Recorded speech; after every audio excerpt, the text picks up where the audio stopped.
तीसरे चौथे शख्स जो हैं वो हैं जिनका जहानाबाद में महाबोधि मिशन स्कूल है, वो उस स्कूल के संचालक भी हैं और उनको अपने डेजिग्नेशन में वो भले ही उसको ऑपरेशनल हेड लिखते हो, लेकिन वो संचालित नहीं करते हैं।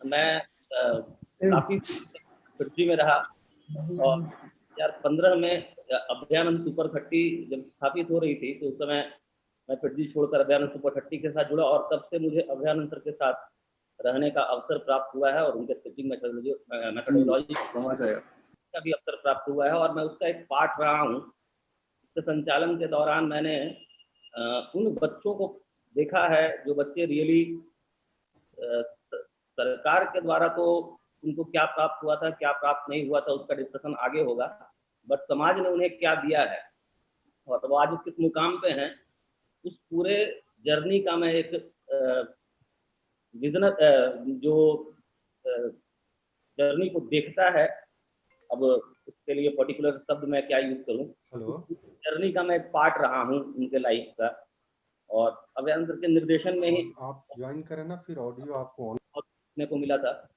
उसको जो अप्लाई करके मैंने देखा है तो मुझे, मैं आगे इसका डिस्कस करूंगा, पहले अभ्यानंद सर अपना जो भी वक्तव्य है दे दें तो, और बाकी तो अब अभ्यानंद सर से जुड़ने का इंतजार।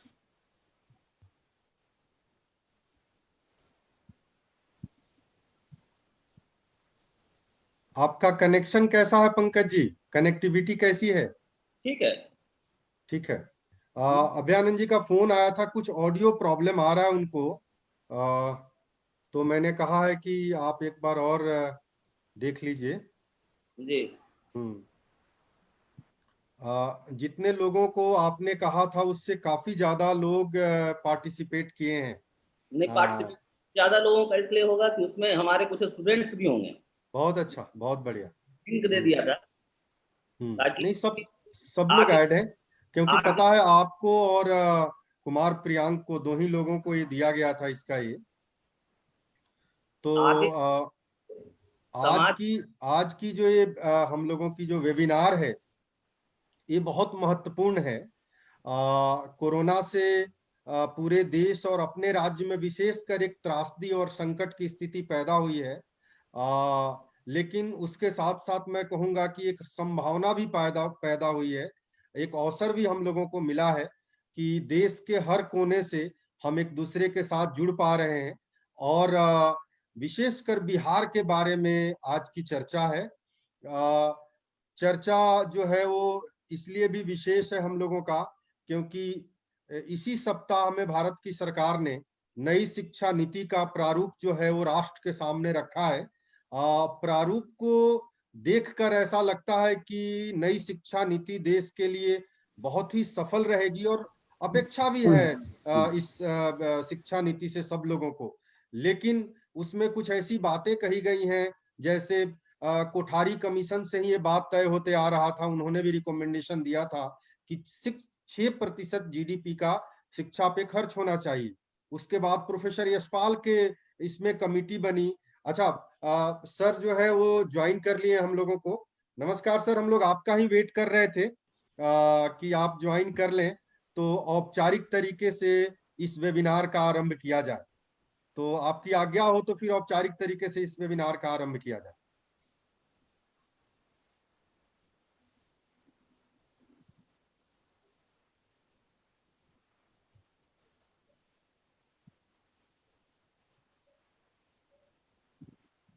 वो he is connecting with the audio. तो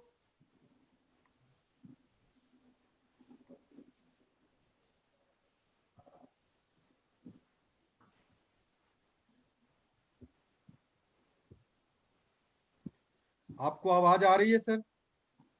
हाँ, अभी आई। अभी आ रही है। सर बहुत बहुत स्वागत है इस वेबिनार में, क्योंकि हम सब लोग शामिल हुए हैं और व्यवहारिक बात यही है कि आज सैकड़ों लोग प्रत्यक्ष और अप्रत्यक्ष तरीके से जुड़े हैं। उसका केवल आपका श्रेय आपको जाता है, क्योंकि सबको पता है कि आप इस वेबिनार में वक्ता के तौर पे और हम लोगों को मार्गदर्शन देंगे इस वेबिनार की क्या दशा और दिशा हो। आपके जुड़ने से पहले मैंने 2-3 बातें कही थी कि इसी सप्ताह भारत सरकार ने नई शिक्षा नीति का प्रारूप राष्ट्र के सामने रखा है और जो न्यूज चैनल और न्यूज पेपर के माध्यम से, सोशल मीडिया के माध्यम से नई शिक्षा नीति की जो प्रारूप और कुछ तथ्य सामने आ रहे हैं वो बहुत ही उत्साहवर्धक हैं और चैलेंज और चुनौती शायद मुझे लगता है व्यक्तिगत तरीके से कि वही होगी जब इसकी इम्प्लीमेंटेशन की बात आएगी। क्योंकि आपके आने से पहले मैं सारे लोगों के साथ शेयर कर रहे थे कि किस तरीके से जब कोठारी कमीशन बना था, पहली कमीशन बनी थी शिक्षा में सुधार को लेके या शिक्षा को की नीति तय करने को लेके, तो वहां भी जीडीपी का 6% शिक्षा में खर्च करने की बात कही गई थी। उसके बाद प्रोफेसर यशपाल के नेतृत्व में कमेटी बनी, वहां भी कुछ इस तरह की बात बनी और कस्तूरी रंगन साहब के नेतृत्व में जो अभी नई शिक्षा नीति का प्रारूप आया है उसमें भी 6% जीडीपी का शिक्षा पे खर्च करने की बात कही गई है। तो अब इसकी इम्प्लीमेंटेशन की ही बात है। एक बात जो मैं अभी, या तो मैं पूरी तरह से पढ़ा नहीं हूं, लेकिन जो न्यूज के माध्यम से जो मुझे जानकारी मिली है कि शिक्षा जो है भारत के संविधान के अभी भी कंकरेंट लिस्ट में है, न स्टेट उसकी स्वामित्व लेता है न केंद्र सरकार लेती है। तो पता नहीं इस नई शिक्षा नीति में अब आगे शिक्षा के साथ हम क्या व्यवहार करेंगे। इसी सप्ताह 2 घटनाएं हुई। एक घटना तो नई शिक्षा नीति को लेकर हुई और दूसरी घटना हुई कि फ्रांस से राफेल आया और राफेल फाइटर जेट के आने के बाद पूरे देश में एक जैसा लग रहा था जैसे दिवाली जैसा वातावरण बन गया। लेकिन मेरे मन में ऐसी बात चल रही थी कि 150 करोड़ से ज्यादा हम लोग हैं, आखिर हम में कहाँ कमी है कि हम राफेल जैसी तकनीक नहीं पैदा कर सके।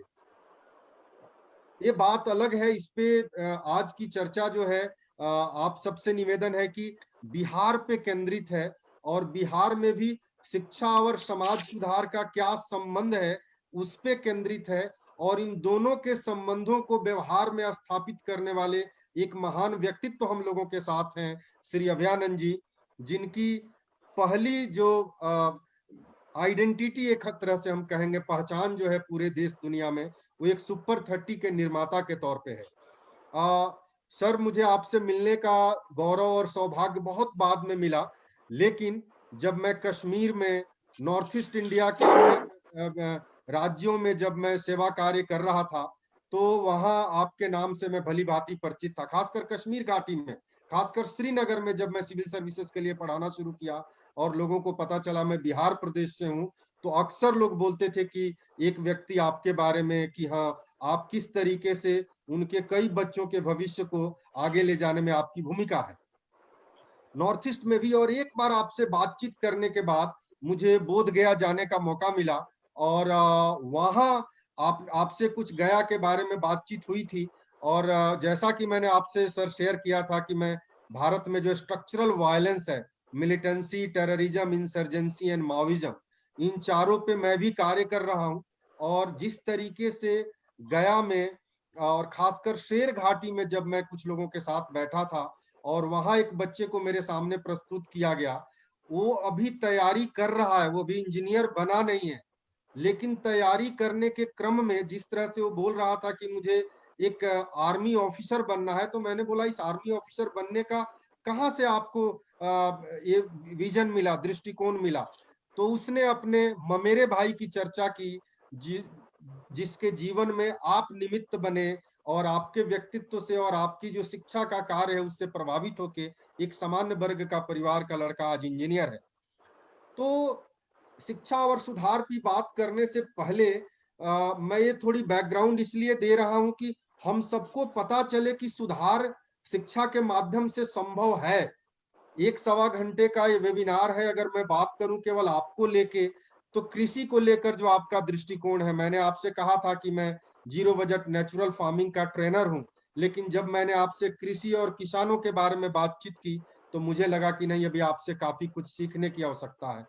उसी तरीके से भारत में बिहार प्रदेश में जब 2005 के बाद कानून व्यवस्था की स्थिति जब ठीक हुई, तो ठीक होने के पीछे अगर एक व्यक्ति की सबसे बड़ी अगर कहेंगे कि क्रेडिट शब्द का मैं प्रयोग नहीं करूंगा, जिस तरीके से आपने अपने धर्मों का निर्वाह किया, ड्यूटी को निर्वाह किया, आज हम सब लोगों को ये पता है। आपकी उस वीडियो को हजारों लोगों ने देखा है, जिसमें आपने आपसे कोई प्रश्न पूछ रहे हैं और आपने कहा था कि किस तरीके से एक भी गवाह नहीं था कोर्ट में जो प्रमाणित कर सके कि ये व्यक्ति जो है वो कातिल है या ये व्यक्ति जो है वो जिम्मेदार है इस जो जो हत्या हुई है या जिस तरीके का अपराध हुआ है। लेकिन चूंकि आप विज्ञान के छात्र रहे, विज्ञान पढ़ाते हैं, तो आपने वैज्ञानिक तरीके से कोर्ट और तमाम चीजों से परे जाकर इस चीज को प्रमाणित किया और उस व्यक्ति को सजा मिली। तो कहीं ना कहीं एक उम्मीद की किरण शिक्षा और व्यक्तित्व के माध्यम से बिहार में है। आज बिहार में सबसे ज्यादा बैंक पीओ है, सबसे ज्यादा ऑल इंडिया सर्विसेज में लोग हैं, सबसे ज्यादा 36% पूरे कंट्री के बैंक पीओ बिहारी हैं। कर्नाटक और तमिलनाडु के शिक्षा का व्यवसाय जो है वहां बिहारियों से चलता है, क्योंकि बड़े पैमाने पे यहाँ से लोग पढ़ने जाते हैं। लड़कियां भी किसी से कम नहीं है। किसानों का देखें तो बड़े राज्यों में आज तक बिहार में कोई भी किसान ने आत्महत्या नहीं की है। हम पंजाब से भी ज्यादा गेहूं पैदा करते हैं। ये तमाम बातों को लेके बिहार ने सभ्यता निर्माण का कोई भी पक्ष नहीं होगा जहां अग्रसर होके योगदान नहीं दिया होगा। लेकिन क्या कारण है बिहार का ये हाल है? बिहार क्यों आज भी अगर नीति आयोग और भूतपूर्व प्लानिंग कमीशन के हिसाब से देखें तो हम आज भी बीमारू राज्यों में हैं। कहां ये कमी हो गई कि हम बिहार को एक उपराष्ट्रीयता पैदा नहीं कर सके। मैं रीजनलिज्म की बात नहीं कर रहा हूं, बिहार के नाम पे एक उपराष्ट्रीयता की बात कर रहा हूं। और हम आए दिन कहीं ना कहीं व्यवस्था को, राजनीतिक दल को, सिस्टम को दोष देते हैं, लेकिन कभी हमें नहीं समझते कि सिस्टम को हम लोगों ने ही बनाया है। और अंतिम बात कह के सर मैं आपके पास आऊंगा कि क्या आप लोगों को भी मेरे जैसा लगता है कि बिहार ने इतना कुछ दिया, लेकिन भगवान बुद्ध के बाद कोई भी ऐसा एक व्यक्तित्व बिहार में पैदा नहीं हुआ जो बिहार की चेतना को झकझोर सके, जो बिहार का नैतिक पतन, व्यक्तिगत है मेरा स्टेटमेंट है, जो हुआ है उसको ऊपर उठा सके? तो एक व्यक्तित्व है आप। आपने बिहार के नहीं पूरे देश में सभी वर्गों को एजुकेशन के माध्यम से एक बड़ा दृष्टि दिया है। मुंबई दिल्ली में जहां भी आपके पढ़ाए हुए छात्र छात्रा मिलते हैं, आपको एक गुरु जैसा स्नेह देते हैं। तो क्यों नहीं आप ही से इस बात का प्रारंभ किया जाए कि कहाँ लिंक टूट गया है और कहाँ से जोड़ने की आवश्यकता है? सर अब आपको इस पे प्रकाश डालनी है। प्रणाम संजय जी। वेबिनार में आपके कई वक्ता हैं। मेरा अनुरोध होगा आपसे कि सबों को कुछ टाइम आप दें, क्योंकि सभी इस क्षेत्र से जुड़े हुए हैं। एक छोटे से वाक्य के साथ कि शिक्षा समाज की आवश्यकता है और समाज ही इस आवश्यकता को पूरा कर सकता है। सरकारें नीतियां लाएंगी और उन नीतियों का क्रियान्वयन समाज को ही करना पड़ेगा। सरकारें कुछ बजट दे सकती हैं, लेकिन शिक्षा जो मिलेगी हम लोगों को समाज में, वो इस बजट से कहीं अधिक की होती है। तो केवल एक कॉन्सेप्ट के ये इशू मात्र गवर्नमेंट का है ही नहीं। मुझे ऐसा लगता है कि बहुत कम एस्पेक्ट इसका गवर्नमेंट से रिलेटेड है। Ultimately it is society's problem and society will have to handle it irrespective of all these नीतिज। आई वुड रिक्वेस्ट कि आप सबों को मौका दीजिए बोलने का, और मुझे जो संक्षेप में कहना था उसके बाद में। ठीक सर, ठीक। पंकज जी। जी हाँ, तो आप बताएं कहाँ से शुरू किया जाए? हम लोगों को हजारों लोग देख रहे हैं, इसीलिए समय नहीं ये करके हम बिल्कुल बिंदु पे आ जाएं और एक अपनी सलाह दें। और जो बिंदु बने, जो हम लोगों के बीच सुनिश्चित हो कि इस दिशा में कार्य करना है, उस जन जागरण का कार्य हम लोग आगे जारी रखें। तो आप बताएं फिर, आप में से जी, अभियान सर के साथ ही डिस्कशन के दौरान एक चीज मेरे सामने आया था, और मेरे पॉइंट ऑफ व्यू से वो एक बेटर सॉल्यूशन है हम लोगों के सोसाइटी के लिए। हमारे यहाँ हर एक डिस्ट्रिक्ट में एक जिला स्कूल है, और अब जिला स्कूल की आवश्यकता नहीं है, क्योंकि प्राइवेट पार्टीज के पास भी वैसा बहुत सा स्कूल है जो समाज के द्वारा संचालित किया जा सकता है। हर एक डिस्ट्रिक्ट से अगर 50 मेधावी छात्रों को चुनकर उस जगह पर ट्रेंड करें। अब आप किसके लिए ट्रेंड करेंगे ये दूसरी बात है। जैसे हम लोगों का एक्सपर्टाइज आईआईटी के लिए है, मेडिकल के लिए है, तो हम लोग उस पर ही बात कर सकते हैं। किन्हीं का एक्सपर्टाइज सिविल सर्विसेज के लिए होगा तो उसके लिए बात कर सकते हैं। एक जगह पर 50 मेधावी छात्रों को ला करके अगर आप इकट्ठा कर देते हैं डिस्ट्रिक्ट से, हमारे पास 38 डिस्ट्रिक्ट है, उसको 50 से मल्टीप्लाई कर लीजिए, उतने स्टूडेंट्स को आप एक जगह ले आएंगे। और जो हम मिनिमम बोल रहे हैं, सरकार तो इससे काफ़ी ज़्यादा कर सकती है, मैं समाज की बात कर रहा हूँ। और सरकार क्या करेगी क्या नहीं करेगी वो बात का चीज़ नहीं, तो आप ऐसे ही बैठे रहेंगे और पॉलिसी को देखते रहेंगे, क्योंकि आपके इस पॉलिसी के आने वक्त भी स्कूल के लेवल पर एक बच्चे पे प्रति मंथ जो खर्च कर पा रही है गवर्नमेंट वो 71 रुपया है, और जो कॉलेजेस पे प्रति बच्चे पर वो खर्च करती है पर मंथ वो 860 रुपया है। तो आप 71 रुपया पर मंथ खर्च में वो बच्चा किस स्तर की स्कूली शिक्षा को प्राप्त करेगा ये तो आप बाखूबी समझ सकते हैं। या 860 रुपया पर मंथ पर अगर वो कॉलेज में पढ़ रहा हो, उसी में उसे सैलरी देना है, इंफ्रास्ट्रक्चर डेवलप करना है, एवरीथिंग डेवलप करना है, प्रायोगिक इंस्ट्रूमेंट्स लेना है, वो किस लेवल का शिक्षा को प्राप्त करेगा ये आप समझ सकते हैं। तो सरकार के पास काम बहुत है, और शिक्षा उनके लिस्ट प्रायोरिटी में है, क्योंकि ये 6% का जीडीपी पे आप जो 6% देना चाह रहे थे, ये बात है 1968 की, जिस समय कोठारी कमीशन था। वहां से 60 साल दूर हम आ चुके हैं, और आज भी हम कहते हैं कि नहीं 6% जीडीपी का लगाएंगे। और वास्तविकता ये है कि जो आपका 2019 का बजट बना है, उसमें आपने शिक्षा पर 300 करोड़ रुपया का बजट रखा है, और जो वास्तविक खर्च कर रहे हैं अभी हम, अगर आप पिछले 5 साल का एवरेज निकालें या उसके पहले के 5 साल का एवरेज निकालें, तो बजट का ओनली 2.88% ही खर्च हो रहा है, और जीडीपी का 0.5%। तो इस स्थिति में गवर्नमेंट क्या करेगी क्या नहीं करेगी वो तो गवर्नमेंट का विषय है, आप उस पर बहुत आसान्वित न हो। अगर आप कोई ठोस परिवर्तन लाना चाहते हैं तो आप समाज के पास ही हम लोगों को हाथ फैलाना होगा और एक दूसरे का सहयोग करना होगा। अगर हम एक डिस्ट्रिक्ट में 50 बच्चों का एक क्लस्टर क्रिएट कर दें, उनको रहने का व्यवस्था कर दें, बच्चों में ये क्षमता खुद होती है, एक स्वाभाविक प्राकृतिक क्षमता होती है जो ईश्वर उन्हें देते हैं, वो एक दूसरे का मदद करके, जिसमें टीचर की भूमिका भी कम हो जाएगी। ये बात ध्यान रखने योग्य है कि हमारे पास टीचर्स भी नहीं है, और हम टीचर्स इतने जल्दी क्रिएट भी नहीं कर सकते हैं, क्योंकि बिहार के परिप्रेक्ष्य में पिछले 30 सालों से शिक्षा का इस कदर हास्य हुआ है कि अब हमारे पास टीचर्स बचे ही नहीं हैं। तो जो टीचर्स बचे हैं वो उन मेधावी छात्रों को ट्रेंड कर दे, ताकि वो एक इंजन का काम करे और नीचे से लोगों को खींचे। तो अगर सोसाइटी का चेंजेस नहीं आए, मतलब सोसाइटी अगर नहीं सोचेगी कि हमको रियली उसको खींचना है, इसीलिए हमने आज इस लाइव सेशन में हमारे पढ़ाए हुए छात्रों को भी लिंक भेजा है, क्योंकि आगे आने वाले समय में उन्हीं पर ये दायित्व है, क्योंकि समाज ने उनके लिए किया है, अब उनको ही समाज को लौटाना होगा। और समाज को हम नहीं कहते हैं कि वो आर्थिक तौर पर लौटाएंगे। आज भी हमारे सुपर 30 में, गया में या जहां भी सर रहे हैं, वहां पढ़ाए हुए बच्चे जाकर के, जो यहाँ से सिस्टम से निकलते हैं, वो जाकर पढ़ाते हैं।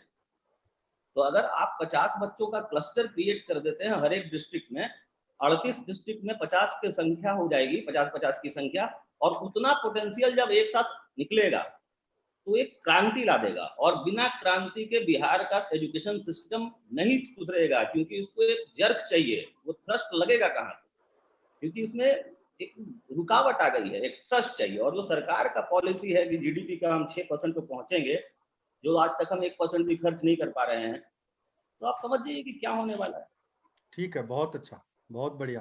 पंकज जी, शिक्षा के बारे में बहुत अच्छा आपने एक सुझाव दिया, और हम सब लोगों को इस वेबिनार के बाद व्यवहारिक तरीके से सोचना होगा कि इस व्यवहारिक बात को कि क्या प्रत्येक डिस्ट्रिक्ट में 50 बच्चों को समाज इस तरह की ट्रेनिंग दे सकती है क्या। लेकिन मैं मूल रूप से फिर वहीं आऊंगा कि पिछले से पिछले वर्ष या आई थिंक पिछले वर्ष ही केरल में बाढ़ आया था और अनपढ़ मछुआरे जिनको बुलाया नहीं गया था, वे अपनी नाव को लेकर समुद्र की तरफ से शहरों में आ गए और शहर के पढ़े लिखे लोगों को बचाए। मतलब उनको कोई औपचारिक शिक्षा नहीं थी, लेकिन फिर भी वे सेवा के लिए आगे बढ़कर अपना हाथ बटाए। आज बिहार भी उसी त्रासदी से गुजर रहा है। बाढ़ आई है, कोरोना आया है, किसी जाति विशेष को प्रभावित नहीं की है, सबको प्रभावित किया है। तो शिक्षा और सुधार के बीच का जो एक मिसिंग लिंक है, कहां से वो टूट गया कि हम जब शिक्षित हो जाते हैं तो हम बिल्कुल समाज से कट जाते हैं। बहुत लोग शिक्षित हुए, बहुत बड़ी संख्या है बिहार से बाहर बहुत बड़े बड़े पदों पे जाके बहुत अच्छा करने तक का, लेकिन कहाँ हम कट गए, इस पे भी आप लोग अवश्य प्रकाश डालिएगा। उसका भी एक लॉजिक है। जब सरकार काम करती है और सरकार के पढ़ाए हुए, सरकार के दिए हुए पैसे से हम पढ़ते हैं, तो हमें लगता है कि ये सरकार का दायित्व था कि वो हमें पैसा दे और हमें पढ़ाए। लेकिन जब समाज कार्य करता है तो ये उनका अधिकार नहीं होता है जिन्हें समाज मदद करता रहता है। तो जो कार्य समाज, बहुत अच्छा, बहुत जो हमारे बीच दूसरे पंकज जी भी हैं। हाँ जी, तो उनसे भी मैं अनुरोध करूंगा कि 3-4 मिनट में जो भी अपनी बात हो, शिक्षा के माध्यम से बिहार में सुधार क्या संभव है और संभव है तो हम कैसे उसमें योगदान कर सकते हैं सब लोग मिलकर। पंकज जी।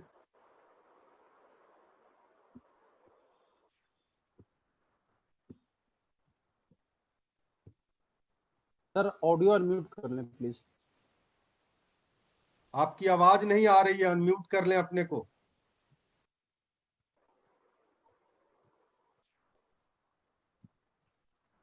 संजय जी आप कर सकते हैं उनके ऑडियो को अनम्यूट।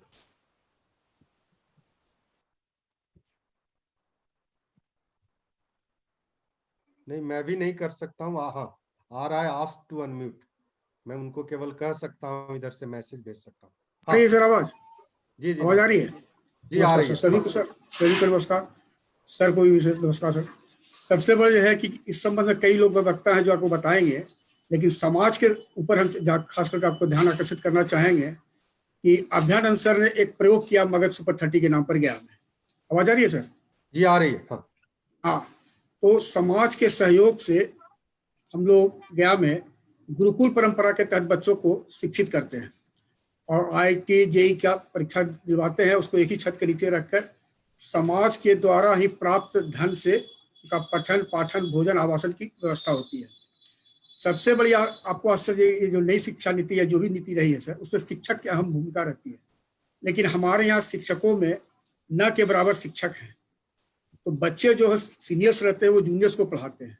एक पारिवारिक माहौल की तरह हर साल हमारा 100% रिजल्ट जाता है। एक आध लड़का को छोड़ दीजिए तो IIT JEE NITs वगैरह कहीं ना कहीं चला जाता है और वो वापस लौटाता है समाज को।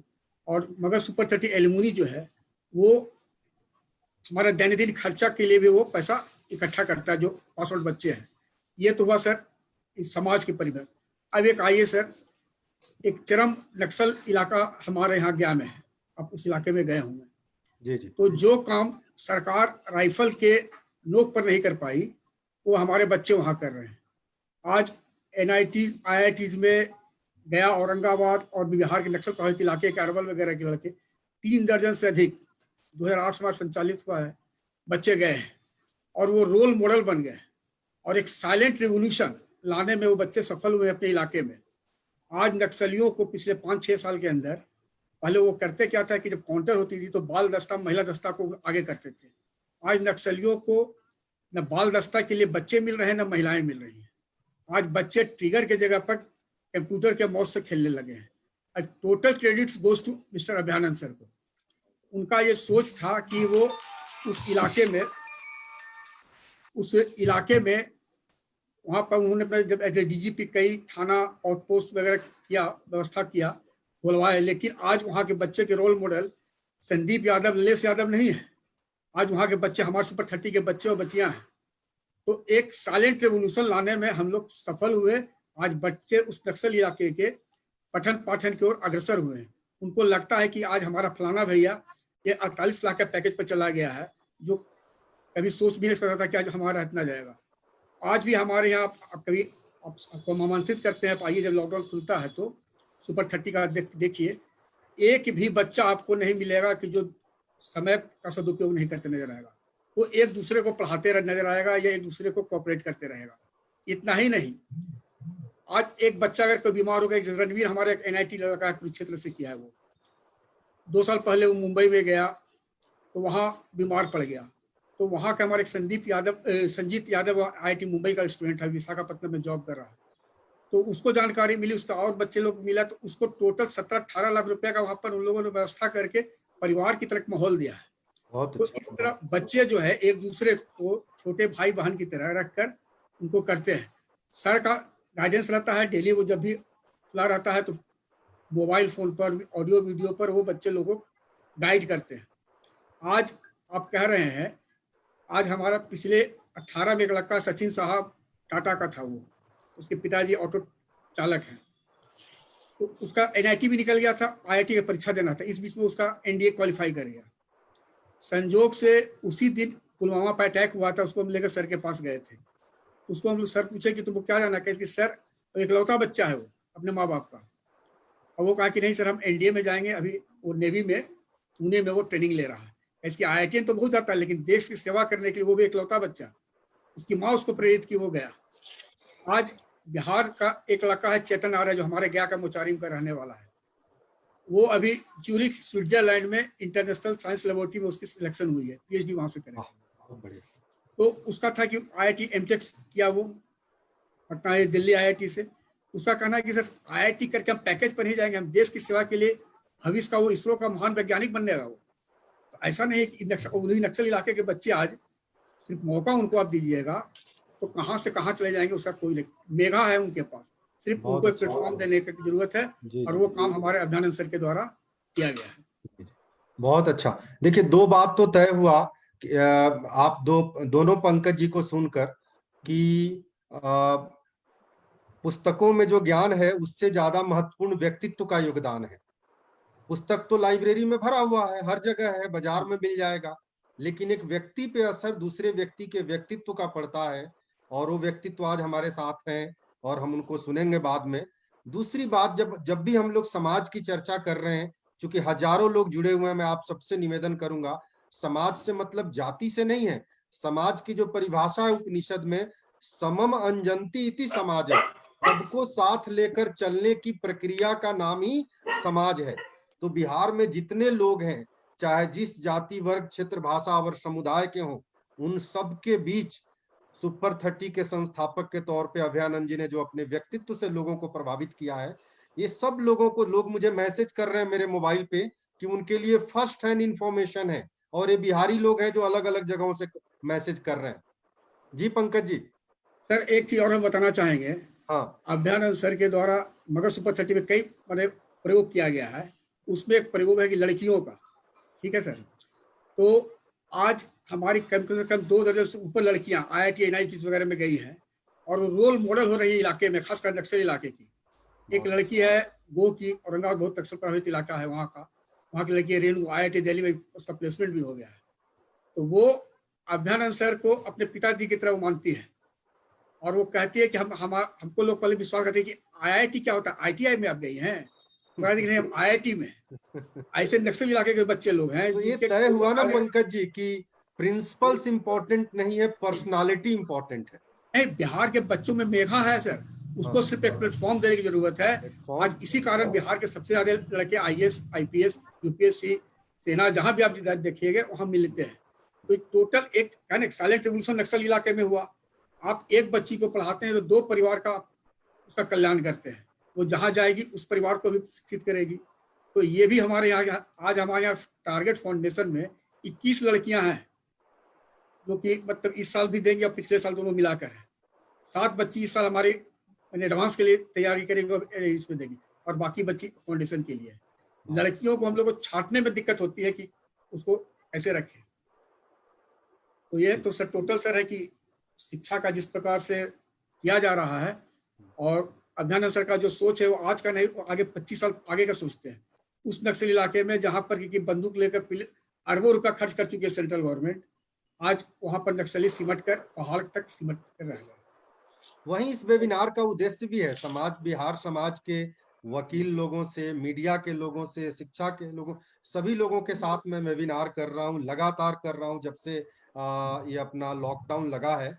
और उस क्रम में मुझे लगता है कि ये सबसे व्यवहारिक है, यहाँ से कोई एक परिणाम निकलेगा और हम सब लोग उसको फॉलो करेंगे, ऐसी मेरी आप सबसे प्रार्थना रहेगी। हमारे साथ कुमार प्रियांक भी हैं, तो कुमार प्रियांक जो है वो सिविल सर्विसेज के लिए भी पढ़ाते हैं, बिहार से हैं, और उनके अंदर भी मैंने देखा, कल मेरी बातचीत हो रही थी कि यंग डायनेमिक है और जज्बा है। और जैसे मैंने बताया अभयानंद सर के बारे में, तो उन्होंने बोला कि मैं मिला भी हूँ, जानता भी हूँ और उनसे प्रभावित भी हूँ, और यही कारण है कि शिक्षा के जगत से पढ़ने पढ़ाने का कार्य मैंने भी चुना। तो कुमार प्रियांक, चंद मिनट में आप अपनी भी बात रखें, हम लोग बहुत लोग हैं, ताकि हम सब लोग सुनना चाहते हैं सर को। अनम्यूट कर ले पहले, अभी तो चल रहा वेबिनार, आप अपने को अनम्यूट कर लें। हेलो,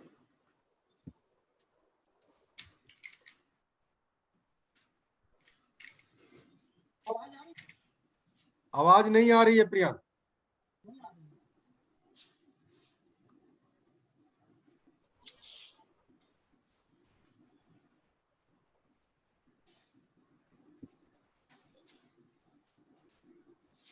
अनम्यूट करें प्लीज, आपकी आवाज नहीं आ रही है। अच्छा चल रहा वेबिनार देख ही रहे हो ना, हम प्रयास करते हैं कि तुमको भी करवा लेते हैं, है ना? ठीक है, आवाज आ रही है मेरी? जी आ रही है। हेलो जी आ रही है, आप फिर से अपने को म्यूट कर लिए। आप अनम्यूट करें। जी ठीक है। नहीं आवाज आ रही, आवाज नहीं आ रही।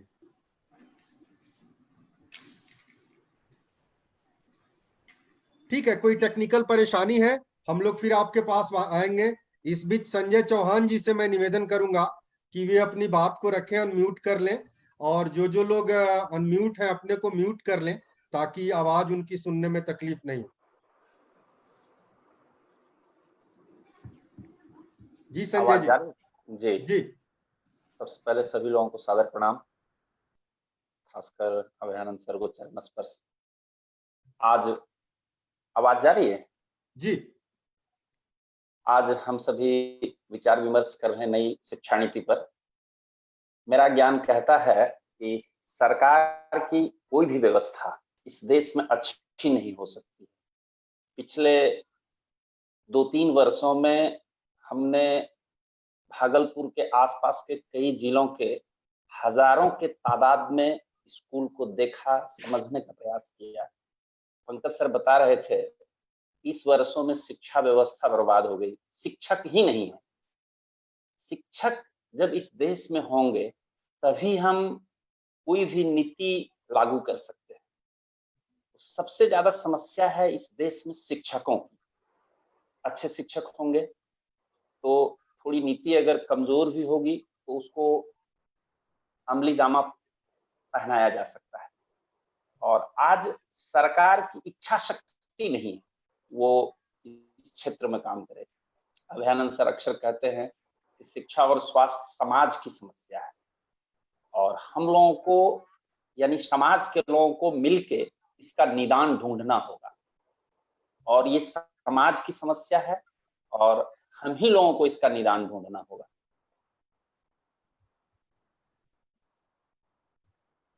ठीक है, बहुत बढ़िया। तो शिक्षक की समस्या केवल यही नहीं है, आजकल बड़े पैमाने पे आईआईटी और आईआईएम खुल रहे हैं, एम्स खुल रहे हैं पूरे देश में, लेकिन सभी जगह एक बहुत बड़ी समस्या निकल के आ रही है कि वहां फैकल्टी नहीं मिल रहा।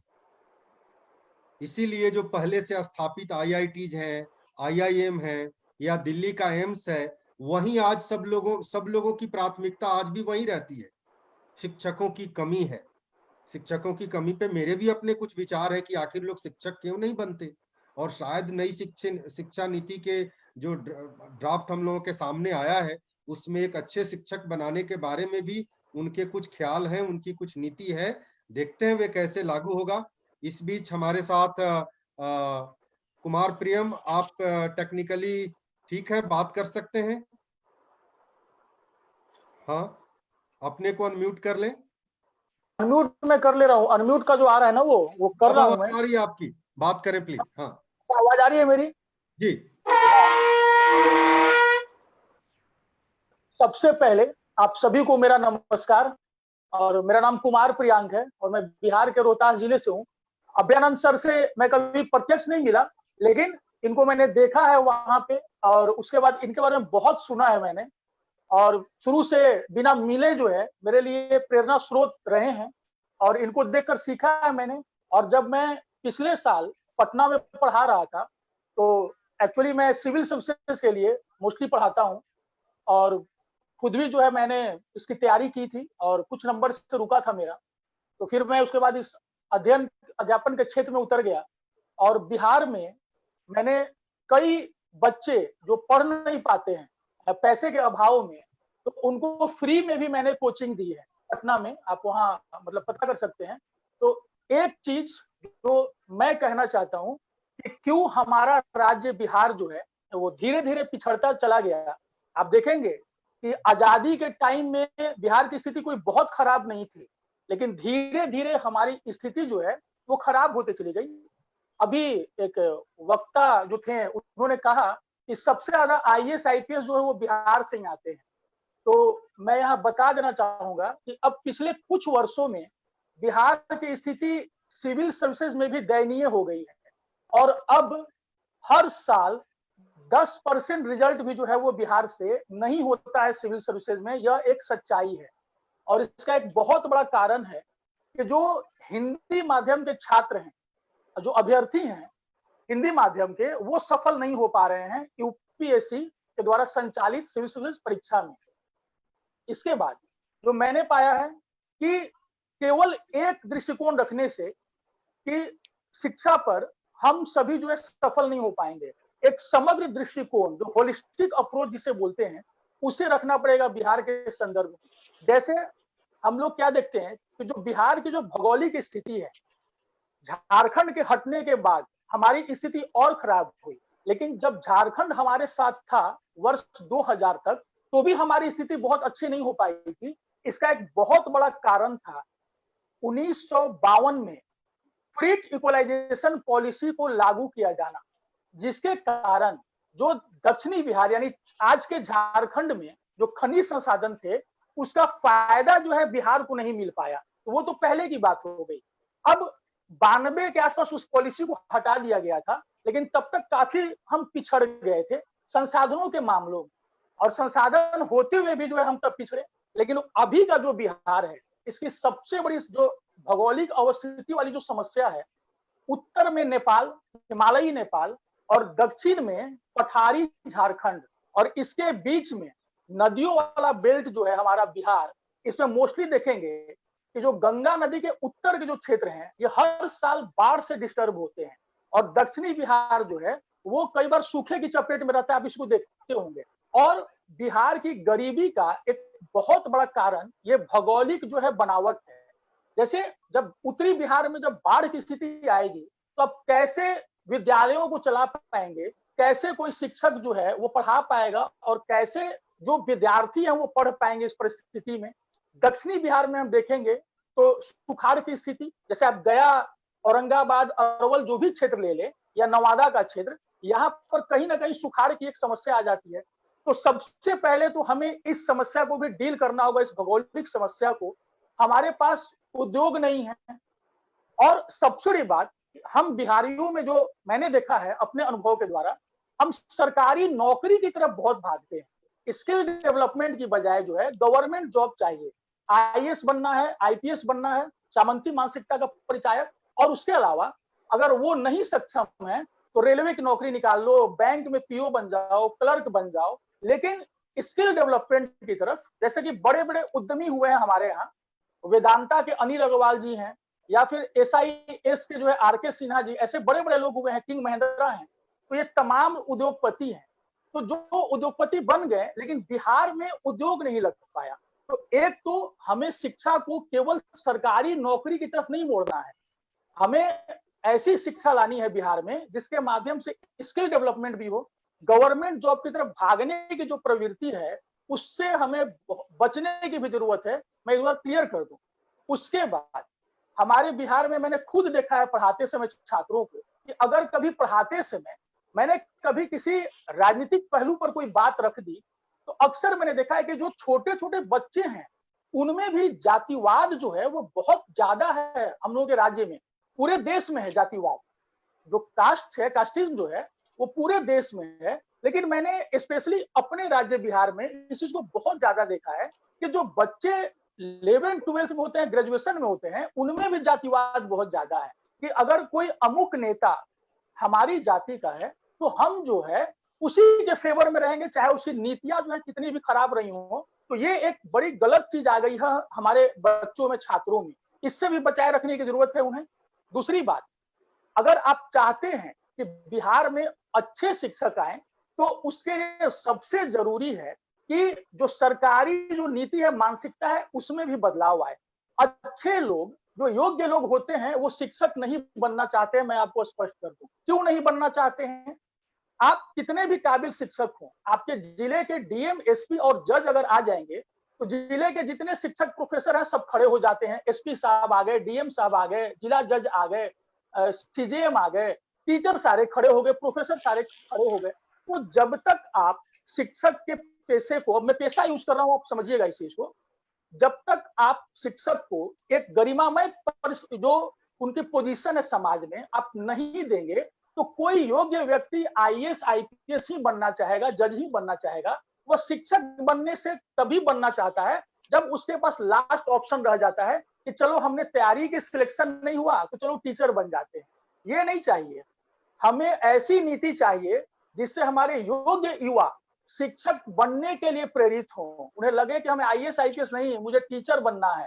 आप समझिएगा इस चीज को, मैं एक बड़े मार्के की बात कह रहा हूं। और तभी जो है हम योग्य लोगों को अपनी तरफ खींच पाएंगे जो शिक्षक बन पाए कि नहीं, शिक्षक बनने में जो है आप। हाँ, तो ये चीज। दूसरी बात कि जो हमारे विद्यार्थी हैं तो उनको कैसे हम खींचे। मैंने अपनी क्लास में देखा है पढ़ाते समय कि हम 3-4 टीचर मिलकर के पटना में कोचिंग चला रहे थे। उसमें देखता था कि कई बार कुछ नए जो टीचर आते थे वो बच्चों, उनकी क्लास में जो बच्चे हैं आपस में बातें कर रहे होते थे या कुछ बच्चे तो सो भी जाते थे। तो आखिर ऐसा क्या हुआ। तो इसमें दो चीजें हैं। एक तो जो हमारा पाठ्यक्रम है, सिलेबस है, वो रटंत विद्या पर आधारित हो गया है। मैकाले की शिक्षा पद्धति जो अंग्रेजों ने दी थी बाबू क्रिएट करने के लिए, तो रट्टा मारो, परीक्षा में पास करो।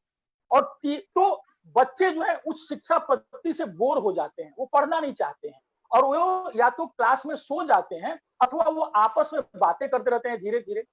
दूसरी बात, अगर टीचर अपने बच्चों में इंटरेस्ट नहीं जगा पाए पढ़ाते समय तो फिर वो टीचर की भी कमी होती है। तो टीचर, एक टीचिंग जो स्किल है केवल बीएड कर लेने से या फिर और कोई भी जो इस टाइप के डिग्रीज हैं उनको ले लेने से ही कोई अच्छा टीचर नहीं हो जाता है।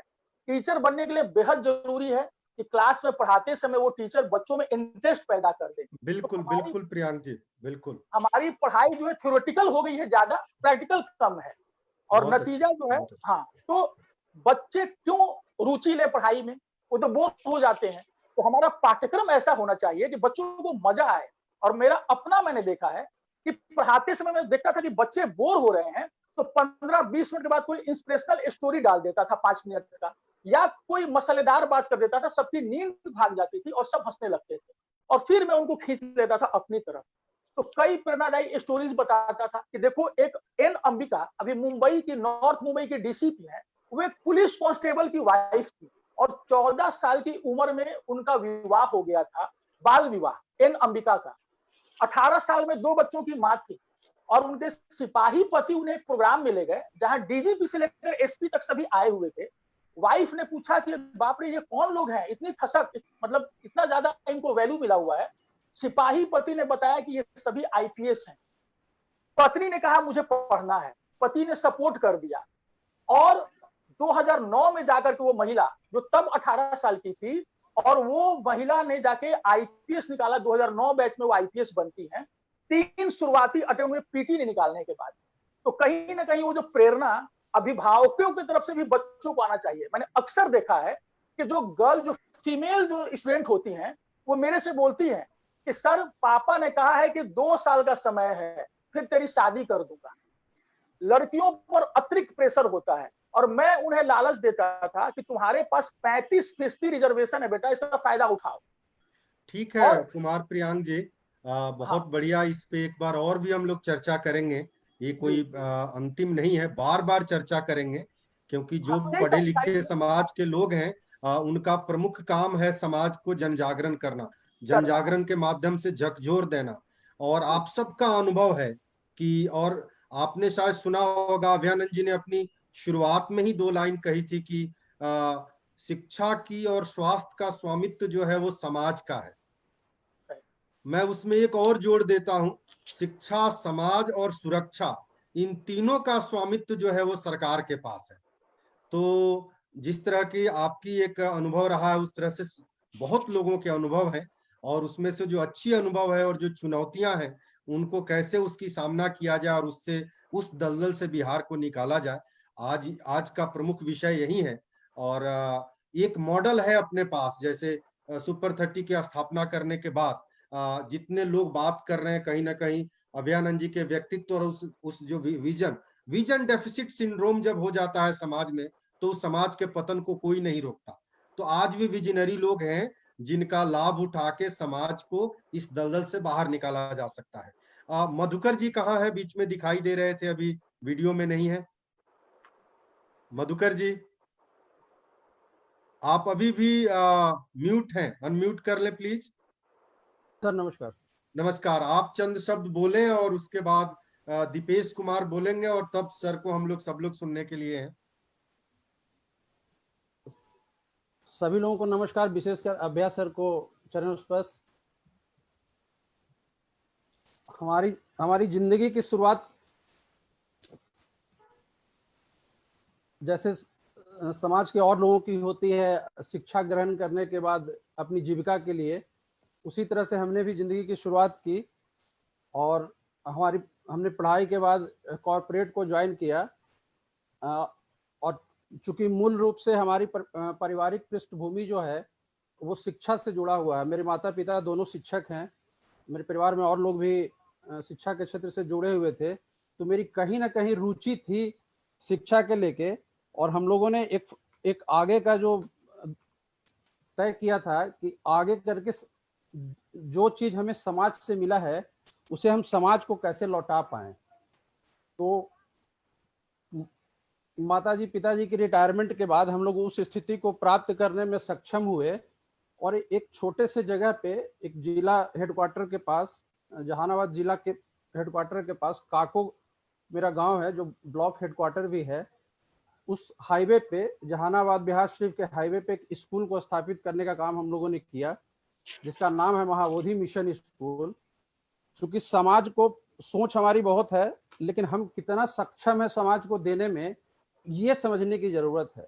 बातें हम बहुत कर लें और अगर कुछ दे ना पाए लास्टली तो वो बेकार है। और ये चीज की समझ मैंने, ये चीज की बुनियाद कहीं ना कहीं हम प्रेरणा मान के, अभय सर को प्रेरणा मान के इस चीज को ग्रहण किए हैं। क्योंकि उनका जो देखे कि सामाजिक दायित्व को एक जॉब के साथ भी उन्होंने किस तरह से समाज को दिया, और जहां भी देने की स्थिति में है वहां पे बहुत अच्छे तरह से दिया। तो मैं अब लौटूंगा मैं अपनी जगह पे। चूंकि मेरी जो क्षमता है, फिलहाल जहां तक क्षमता है, स्कूल को स्थापित करके कैसे मैं उस स्कूल के द्वारा बुनियादी शिक्षा को अच्छा कर सकता हूं, तो मैंने इस प्रयास को किया।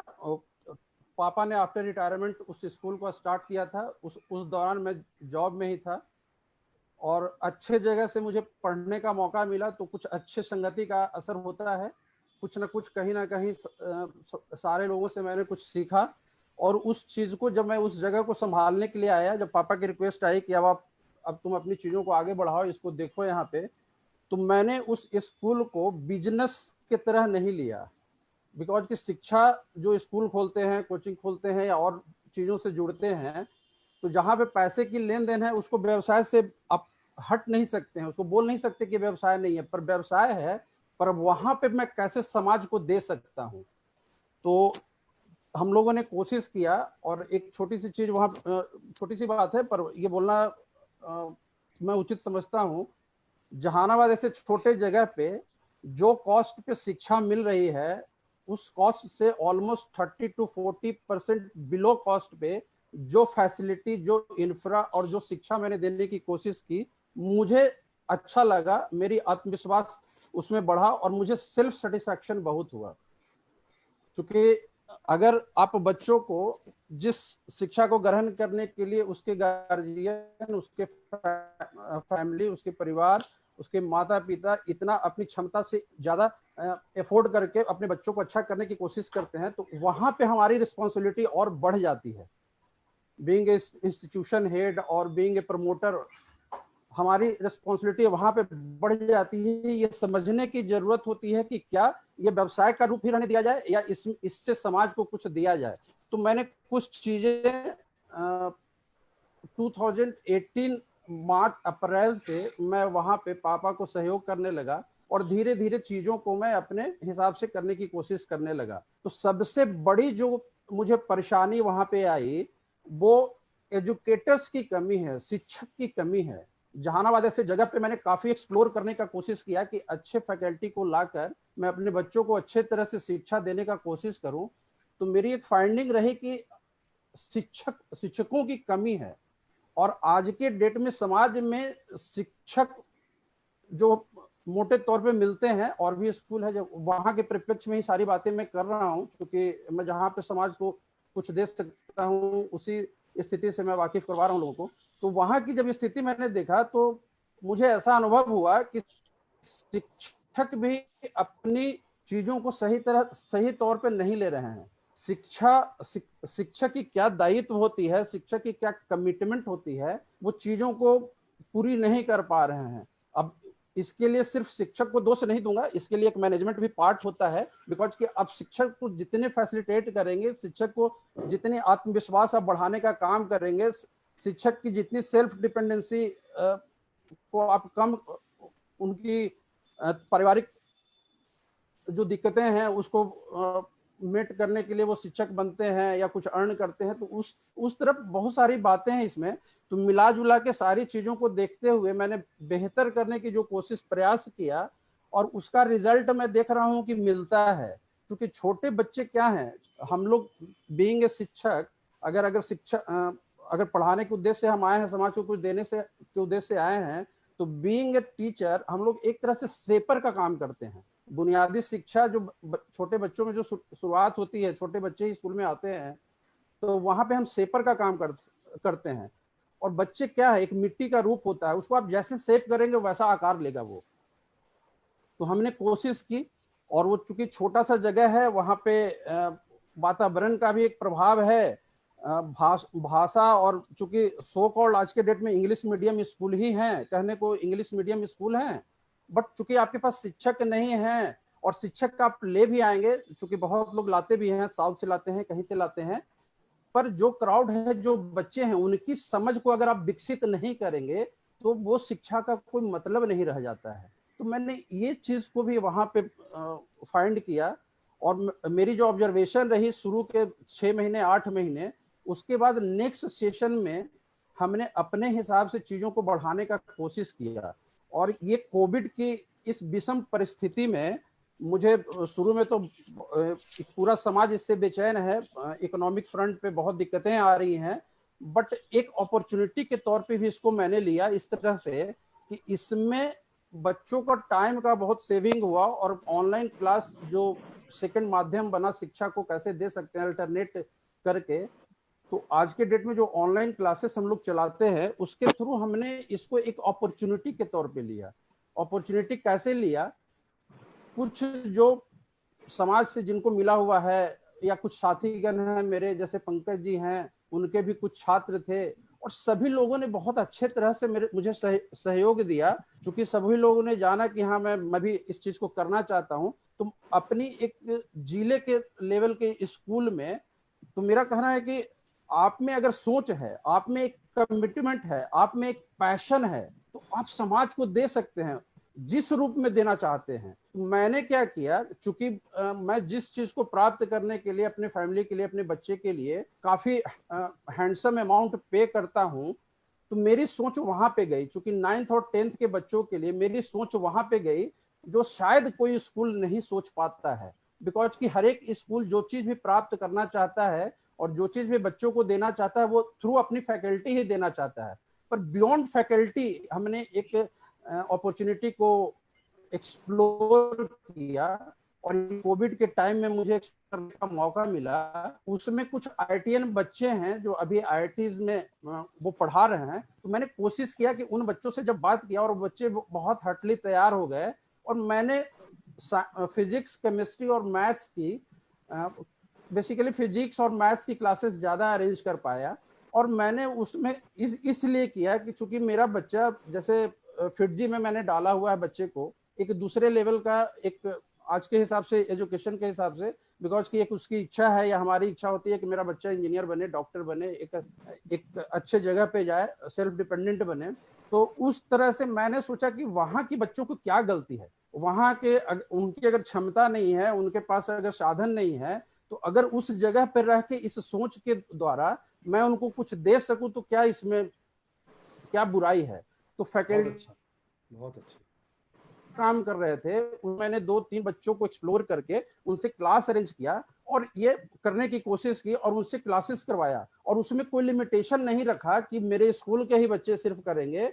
मेरी जितनी क्षमता थी, मेरी जितनी पहुंच थी, मेरी जितनी अप्रोच थी, जो बच्चे उस चीज को करना चाहते थे, मेरे जगह के, मेरे घर के आसपास के, गांव के, जिला के, तो जिला के जितने स्कूल थे जिनको जानकारी मिली, मैंने सभी को अलाउ किया कि नहीं, आप भी सीखो। क्योंकि शिक्षा तो प्रसार का चीज है, शिक्षा को जितनी आप प्रसार करेंगे उतनी अच्छी बात है। और जो बच्चा एक बार आपसे सीख लेगा, अगर कहीं ना कहीं उसकी मोरल, उनकी एथिक्स, उनकी सिविक सेंस अगर जागेगी और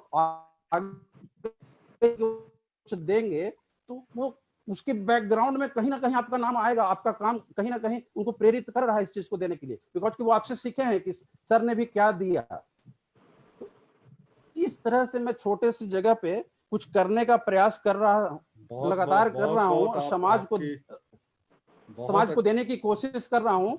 और इसका इस मामले में मैं पंकज जी से हमेशा, हम दोनों एक दूसरे से बात करते रहते हैं, और मुझे अपॉर्चुनिटी नहीं मिली है अभी वक्त की कमी की वजह से। बट पंकज जी से हमारा हमेशा रिक्वेस्ट रहता है कि हम लोग अभ्या सर को उस जगह पे, चूंकि अभ्या सर की बहुत इच्छा रहती है और बच्चों में बहुत ही अच्छे तरह से घुल मिल के बच्चों को कुछ देने की कोशिश करते हैं। तो इस माध्यम से, इस प्लेटफॉर्म के माध्यम से मैं अभ्या सर से एक रिक्वेस्ट भी डाल दूंगा अपना, कि एक बार हमारे बच्चों को अभ्या सर, अगर वेबनायर के थ्रू ही या जैसे भी ऑफ द लाइन हम फिर बात करेंगे उसमें पंकज जी से, तो एक रिक्वेस्ट अभ्या सर के सामने मैं डाल रहा हूँ कि थोड़े बच्चों को गाइडलाइन कर देंगे। चूंकि अभ्या सर की एक जो चीज है, वो चीज जो मूल चीज है, शिक्षा का मूल सिद्धांत है कि सेल्फ स्टडी पे कैसे आप अपने आप को कंसंट्रेट करें, और वही आपको आगे बढ़ने में मदद करता है। तो इस चीज पे विशेष तौर पे मैं अभ्या सर से, ठीक है मधुकर जी, बहुत बढ़िया। आपने अपनी एक शिक्षा संस्थान खोल के और उसका अनुभव आपने बताया, और कहीं ना कहीं इस अंधकार के बीच दीपक जलाए हुए हैं। और मैं आपके इंस्टीट्यूशन में आया भी हूँ 2013-2014 में। तो आपसे व्यक्तिगत मेरा सर 1-2 मिनट 10 सेकंड का टाइम लूंगा सर। मैंने नहीं खोला, इसके लिए मैं अपने पिताजी और माताजी का मैं शुक्रगुजार हूँ कि उन्हें जो समाज से मिला, उस जगह पे जो चीज मिला, एक बेहतर व्यवस्था के साथ, बेहतर व्यवस्था हम लोग की सोच थी, और उस व्यवस्था को वहां पे देने का काम, और उन लोगों ने इसमें सहयोग किया। क्योंकि रिटायरमेंट के बाद बहुत कम लोग होते हैं जो अपनी जमा पूंजी को इस तरह से लगाने को तैयार होते हैं, और मैं अपने माताजी पिताजी का शुक्रगुजार हूँ कि वो अपनी चीजों को लगाने का काम किया वहां पे। बहुत बढ़िया। तो अब हमारे बीच अंतिम वक्ता है, आज के वक्ता के जो ये बनी है, दीपेश कुमार। तो ब्रह्मजन चेतना मंच जो है, एक ब्रह्मजन बच्चों के लिए, 100 बच्चों के लिए ऐसा संकल्प लिया है कि उन लोगों को जो मेधावी बच्चे हैं लेकिन बिल्कुल आर्थिकहीन परिवार से हैं, उनको किस तरीके से इंजीनियरिंग और मेडिकल की तैयारी कराएं। तो आप दीपेश कुमार जी से मैं रिक्वेस्ट करूंगा कि चंद शब्द में अपनी बात को रखें ताकि हम सब लोग सर को सुन सकें। धन्यवाद सर। आदरणीय अभ्यानंद सर एवं सभी उपस्थित गणमान्य सदस्यों को मैं प्रणाम। धन्यवाद सर मुझे बोलने का मौका देने के लिए। मैंने सबकी बातों को सुना, काफी अच्छी अच्छी बातें सीखने का मौका भी मिला और कुछ चीजें मैंने सुना कि कुछ बातें ऐसे उठ रही थी, तो मैं अपनी कुछ बातों के साथ ही चीजों को खत्म करूंगा, फिर हम लोग अभ्यानंद सर की बातों को सुनेंगे। जैसा कि सब लोग कह रहे थे कि शिक्षकों का अभाव है, ये बात तो सब सही है, पर सिर्फ ब्लेम करने से काम नहीं। सबसे बड़ी बात यह है कि शिक्षकों का अभाव तो है ही, पर समाज के लोगों को आना होगा, लोगों को आगे आके इन चीजों को चेंज करना होगा। जैसा कि एक बात मैंने सुना कुमार प्रियंक जी सर से कि रटंत विद्या के कारण लोगों को में इंटरेस्ट नहीं है पढ़ने का। तो यही शिक्षा नीति, जो नई शिक्षा नीति जो आई है, ये शिक्षा नीति में इन सभी चीजों पे काफी फोकस किया गया है। और ये चीज हम लोग काफी दिनों से, जैसा कि अभ्यानंद सर से भी हम लोग डिस्कशन करते थे, तो ये चीजें हम लोग काफी दिनों से इम्प्लीमेंट करने की कोशिश करते थे कि बच्चे चीजों को एक्सप्लोर कर पाए। बच्चे अगर अपनी बातों को एक्सप्लोर कर पाएंगे और सोच पाएंगे तो वो उनका ऑटोमेटिक वो अपने आप को डेवलप करेंगे। तो ये जो नई शिक्षा पद्धति है कहीं कहीं इसी चीजों पर बेस्ड है। काफी चीजों का बदलाव हुआ है। हमने जैसे कि पूरी शिक्षा पद्धति को अगर मैं अभी देख रखूं तो इसमें काफी टाइम लगेगा, जो संभव नहीं है। बस यही है कि जो रूरल एरिया के बच्चे हैं या फिर जगह जगह जहाँ पर लगता है कि भाई शिक्षा का विकास नहीं हो पाया, लोग नहीं आ पाए, उन सभी के बारे में मैं कहना चाहता हूँ कि जब मैं फिजी में था तो वहाँ पर भी स्कॉलरशिप प्रोग्राम में एक फॉर्चुनेट 40 प्रोग्राम चलता है, जिसमें कुछ 40 स्टूडेंट्स के अराउंड को लोगों को फ्री में फिजी टीचिंग देती थी। तो वहाँ पर मैंने बच्चों को देखा कि बच्चे अपने आप को बच्चे की थिंकिंग एबिलिटी उस टाइप से थी कि वो काफी आगे जा सकते हैं, पर सही संसाधन के कारण वो आगे नहीं आ पाए। तो मैंने देखा कि जो फॉर्चुनेट 40 में जो हम लोग आते थे और हम लोगों ने उस पर एफर्ट लगाया तो रिजल्ट में कन्वर्ट होती हुई थी। तो अगर बच्चों को अगर शुरुआत से सारी चीजें मिले और सही संसाधन मिले तो ये जरूर है कि हर जगह विकास होगा, हर शहर में कुछ अच्छी चीजें देखने का मौका मिलेगा और वही बच्चे आगे चल के अपने नेक्स्ट जनरेशन को ट्रेन करें। जैसा कि मगध सुपर 30 के संचालक पंकज सर ने, आदरणीय सर ने बताया कि जैसे कि उन लोगों का एक एल्यूमिनी ट्रस्ट है, जो बच्चे एक दूसरे से कनेक्टेड रहते हैं, इवन स्टडी में भी और इवन आगे के फ्यूचर प्लानिंग में भी। तो ऐसा ही बनना है, तो ये एक चेन बनाना होगा जिसके लिए हम लोगों को एक सिस्टम जनरेट करना होगा। तो समाज के लोग अगर आगे आए तो कुछ ना कुछ बदलाव जरूर होगा, और अगर चाहे तो कुछ भी हो सकता है। तो यही एक बात है जो मैंने अभी ओवरऑल मैंने एक्सप्लेन किया। और जहाँ तक जो बात, हाँ सर जैसा आप बताएं। जी पंकज सर। जी पंकज जी, आपने अपने को म्यूट कर लिया, अनम्यूट करें। हाँ, आप अपने को अनम्यूट कर। जी सर। आ रही है? जी जी जी, आवाज आ रही। सर अभी शिक्षकों की बात हो रही है, तो सर हम एक अध्ययन से जुड़े हुए से 2 घटना चाहेंगे कि यहाँ पर चर्चा करें कि शिक्षकों की क्या महत्व होती है, मेंटर की क्या महत्व होती है। सर के पिताजी का देहांत हो गया था। सर उस वक्त कानपुर में क्लास ले रहे थे, तो इनको जानकारी मिली तो ये लखनऊ आए। तो उस वक्त फ्लाइट से इनकी बच्ची और मेहमान भी आ रहे थे। तो सर की इच्छा थी कि साथ ही में बैठे, तो ये वहाँ अपना एक जो CISF के इंस्पेक्टर से चर्चा कर रहे थे कि अपने बैचमेट के लिए, तो वो आकर सैल्यूट इनको किया, कहते सर आप अभ्यानंद सर है सर सुपर 30? तो कहे कि हाँ हम हैं। तो क्या बात है? तो बताए कि हमको हमारी आ रही बच्चे होंगे साथ में जाने। कहते सर आप वो भी हम ही को कहेंगे। तो सर एज ए टीचर हम आपको सर बहुत नाम सुना, बहुत किए हैं, और इनको 3 बार सैल्यूट करके वो इनको ले जाकर वो बैठा दिया। एक दूसरा ये था कि सर और मैडम बंगलोर एक बार उतर रहे थे, तो हवाई अड्डे पर एक अप टू डेट लड़का और उसकी पत्नी वो आ रहे थे। सर को देखते ही वो दोनों पैर पर गिर गए और कहे कि सर आप पहचान है? सर कि हम नहीं रिकॉल कर पा रहे हैं। सर आपके स्टूडेंट रहे हैं सुपर 30 के, और अभी हमारा मुंबई में एक कॉन्फ्रेंस में जाना है, लेकिन सर हम नहीं जाएंगे। और सर का अपना जहाँ भी इनका रहने का ठहरने का था उसको नहीं ले जाके वो अपने घर पर ले गए और 3 दिन तक वो एकदम मैंने पुत्र और बहू की तरह इनका सेवा की और कहे कि नहीं अब सर आप हम मैंने आपको भी यही छोड़ेंगे सर। तो एक शिक्षक का और जो मेंटर का स्थिति है, अभी लाइव में चले थे चैतन्य आर्य जापान में है, वो सर से वहाँ से प्रणाम किया है कि सर वहाँ चैतन्य आपको प्रणाम कर रहा था और वो लाइव पर भी है, अगर आप चाहें तो उसको भी आप ले सकते हैं और वो बताएगा कि अभियानंद सर तो किस प्रकार वो मैंने हमारे जो भी स्टूडेंट्स हैं लोग उनको अपने मैंने गार्जियन के रूप में भगवान के सेकंड रूप में लोग देखता है। पंकज जी हम सब सुनने के बाद मुझे लग रहा है कि सर से आज्ञा लेके एक बार जो सुपर 30 से निकले हुए स्टूडेंट्स हैं उनका एक बार हम लोग वेबिनार करते हैं देश दुनिया में जिस स्थान पे हैं, क्योंकि जब उनके अनुभव को बाकी लोग सुनेंगे तो एक बहुत बड़ी परिवर्तन की गुंजाइश हो जाएगी, बहुत बड़ी परिवर्तन की आधारशिला तो रख दी गई है, ये परिवर्तन की गति थोड़ी तेज हो जाएगी। जी सर। अगर आप सब लोग मेरी बात से सहमत हैं तो मैं आगे बढ़ता हूं। एक बार जरूर से मुझे लगता है कि मेरे इस निवेदन को, प्रार्थना को सभी स्वीकार करेंगे और हम लोग बहुत जल्दी इस विषय पे एक वेबिनार करेंगे जो बच्चे पढ़कर गए हैं। चूंकि मुझे बार बार 30 के करीब मैसेजेज आ गए कि वे लोग इसीलिए जुड़े हुए हैं ताकि वे अभ्यानंद जी को सुनना चाहते हैं, तो वक्त खराब किए बिना हम लोग उनको सुनते हैं। शिक्षा और सुधार जस्ट एक औपचारिकता के लिए रख दी गई थी, ये आप सबने उस पे अपनी अपनी वक्तव्य दिए, बातें की, लेकिन जो वे कहना चाहें हम सबके लिए एक मार्गदर्शन का काम होगा, पूरे देश के लिए होगा, न केवल एक सुपर 30 के फाउंडर के तौर पे बल्कि नौकरी करते समय वो एक दृष्टि रखना, ये एक बहुत बड़ी बात है। मैं सिविल सर्विसेज दे रहा था, मेरा भी एक सब्जेक्ट पब्लिक एडमिनिस्ट्रेशन था, तो इसलिए मैं लॉ एंड ऑर्डर को थोड़ी बहुत उस समय समझता था, आज भी समझता हूं।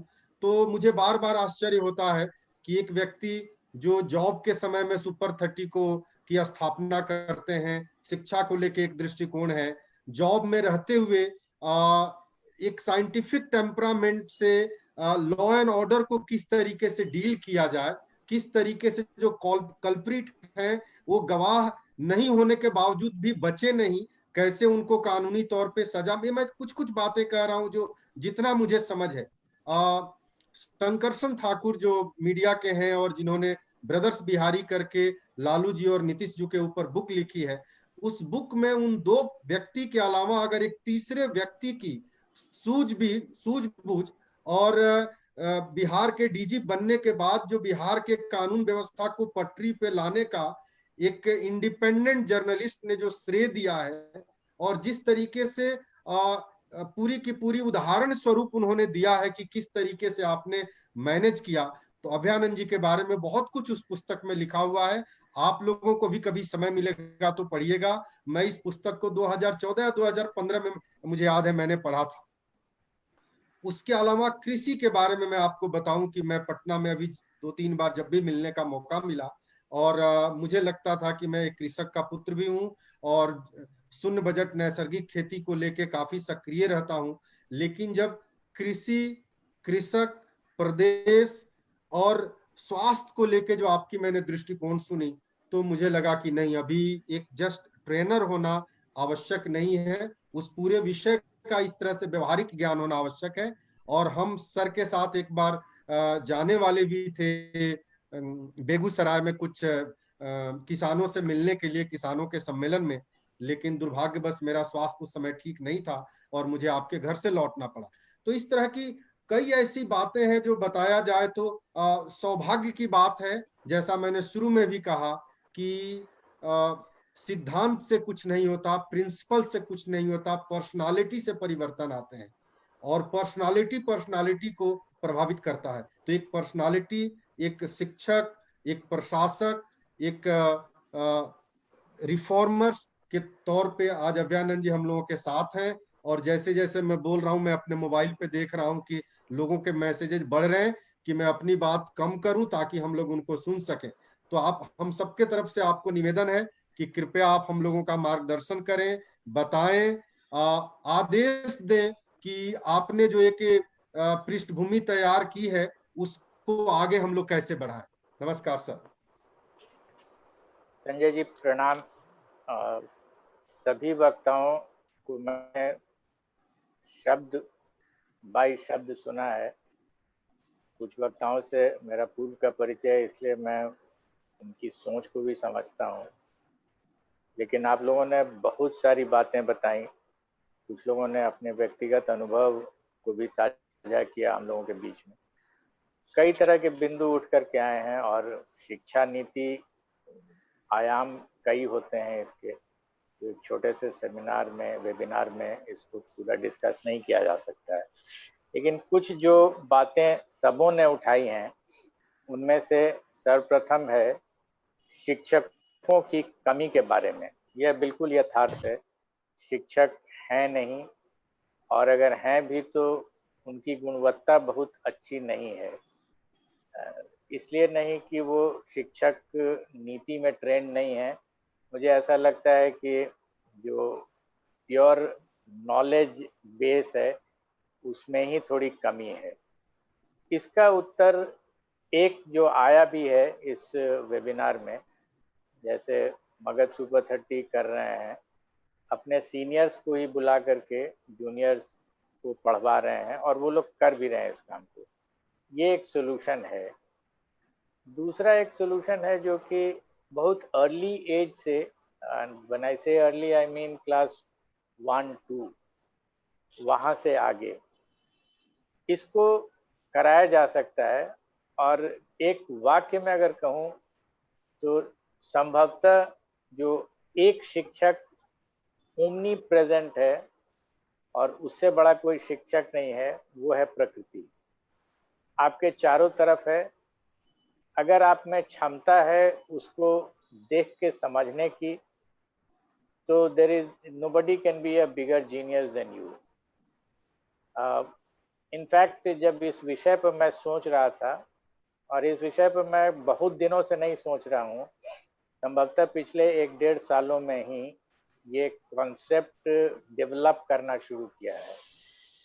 और वो है कि एक क्वेश्चन, जो इसी प्रॉब्लम को लेकर के जो क्वेश्चन मेरे मन में आया, हमने इसको डिस्कस किया एक वेबिनार में भी। Who taught Newton Newton's laws? हमारे पास तो एक शिक्षक हैं, अच्छे हों या साधारण हों, वो उन्होंने आकर के बोर्ड पर लिखा न्यूटन्स लॉज, अंडरलाइन किया और हम लोगों को समझाया कि दे थ्री लॉज ऑफ न्यूटन, जिसको 9वां क्लास में हम लोगों ने रख लिया और 11वां 12वां में समझने की कोशिश। लेकिन न्यूटन को तो न्यूटन के सिद्धांत किसी ने नहीं समझाया, तो समझाया किसने? और उसको समझाया प्रकृति ने। जो कहानी हम लोग पढ़ते हैं किताब में, सेब गिरा और उसने देखा, और उसने अपने आप से प्रश्न किया कि ऐसा हुआ क्यों। तो ये प्रवृत्ति जो होती है, ये न्यूटन को एक रात में तो नहीं आई होगी, ये उसको उनके शिक्षकों ने अपने आप से सवाल करने की प्रवृत्ति पैदा की होगी। सेब क्यों गिरा, ये इसका उत्तर उस समय नहीं था, तो उनके शिक्षक तो नहीं दे पाए। लेकिन न्यूटन में स्वयं सोचने की प्रवृत्ति तो किसी ने पैदा की है। उनको दिखाया गया कि तुम देखो और हम तुमसे क्यों पूछेंगे। तो अब एक जो दूसरी बात उठ करके आई कि हमारी शिक्षा पद्धति में क्यों पूछने का हक है टीचर का स्टूडेंट से, सॉरी उल्टा है, क्यों पूछने का हक है स्टूडेंट का टीचर से। इनफैक्ट हम एज ए गार्डियन हम लोग बहुत प्राउड फील करते हैं कि हमारा बच्चा बहुत इंक्यूजिटिव है, क्योंकि वो हमसे बहुत प्रश्न करता है। और मेरी अपनी समझ है कि ये शायद पद्धति ही गलत हो गई है, क्योंकि जो जीवन है वो आप बच्चे से प्रश्न पूछने वाला है। जो आगे वो बढ़ेंगे हम अपनी जिंदगी में, तो समस्याओं से हम घिरेंगे और समस्याएं प्रश्न लेके मेरे सामने खड़ी रहेंगी, तो उसका उत्तर ढूंढना तो मेरा काम होगा। उस समय मेरे पास कोई नहीं होगा। छोटे पैमाने पर जब हम पढ़ते हैं और एग्जामिनेशन हॉल में बैठते हैं, तो एक प्रश्न पत्र आता है मेरे सामने, एग्जामिनर हमसे प्रश्न पत्र के माध्यम से प्रश्न पूछ रहा है, उत्तर तो मुझे ही ढूंढना होगा, वहां तो कोई नहीं मिलेगा बताने वाला। तो फिर हमारी ट्रेनिंग होनी ही चाहिए इसी के लिए कि हम देखें, प्रश्न भी अपने आप से करें कि ऐसा क्यों हो रहा है, और उत्तर भी ढूंढें। उस उत्तर को ढूंढने की जो प्रक्रिया है उसमें शिक्षक लोग थोड़ा बहुत योगदान दे सकते हैं, लेकिन वहां भी जो योगदान होगा उसका सार तत्व फिर अंग्रेजी में मैं बता रहा हूँ, इसको मैंने पकड़ के रखा था। A teacher is one who never gives the right answer. He keeps asking the right questions. और अगर प्रश्न आप नहीं कर रहे हैं अपने विद्यार्थी से, तो आप उसके साथ धोखा कर रहे हैं, क्योंकि उसको प्लेटर पर कोई सलूशन नहीं मिलने वाला है। और प्रकृति अपनी समस्याओं को दनादन बदलती है। कोरोना आएगा ये किसी ने विश्वास नहीं किया था, लेकिन आया, और ये प्रॉब्लम आया तो हम में शक्ति होनी चाहिए इसको सोचने और समझने की कि क्यों आ रहा है ये, और इसके लिए हम करें क्या। तो ये एक बात थी जिसको मैं इस वेबिनार के माध्यम से लाना चाहता था। अब रही बात नेक्स्ट, अगर मेरे में सोचने और समझने की शक्ति आ ही गई, जो थोड़ा मुश्किल ही से अभी आ रही है क्योंकि उस तरह की नीति हम लोग बना नहीं पाते हैं, तो फिर हम ये किसके लिए सीखते हैं? क्या सिर्फ अपना भोजन जीवन यापन के लिए, अपनी आर्थिक स्थिति को सुधारने के लिए? इस प्रश्न पर जब मैं विचार कर रहा था तो इस वेबिनार में ही एक जगह एक चर्चा आई है कि मैकॉले के सिस्टम ने अंग्रेजी जानने वाले क्लर्क की व्यवस्था की थी। इनफैक्ट जिस शहर में मैं अभी बैठा हुआ हूँ, पटना, यहाँ भी एक काफ़ी बड़ा मोहल्ला है जिसको गर्दनी बाग कहते हैं। उसका एक इतिहास ये है कि सचिवालय के बगल में बनाया गया था कि कुछ अंग्रेजी में फाइल में लिखने वाले लोग हों, उनको वहाँ रखा जाएगा, वो क्लर्क होंगे।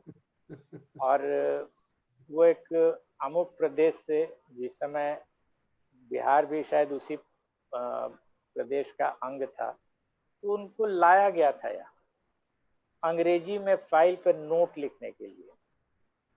तो इसका मतलब है कि जो भी शिक्षा हुई, दी गई उस समय में, और लोग मानते थे कि जिनको अंग्रेजी आती है वो अच्छे होते हैं, तेज होते हैं, बट वो बनाए गए थे एक मकसद से। तो क्या आज वो जो शिक्षण पद्धति है उसमें जो बदलाव आया, वो बदलाव अंग्रेजी में नोट लिखने वाला काम खत्म हो गया, लेकिन कॉरपोरेट्स को एक वर्कफोर्स चाहिए था, तो क्या हम उसको कैटर कर रहे हैं? और अगर वही कर रहे हैं तो हो सकता है कि जिस मकसद के लिए हम आईआईटी और एनआईटी और आईआईएम खोल के बैठे हुए हैं, ये उनको कैटर कर रहे हैं। अगर कर रहे हैं तो मेरी समझ से शायद वही स्थिति हो जाएगी जो मैकॉले साहब ने की हम लोगों के साथ।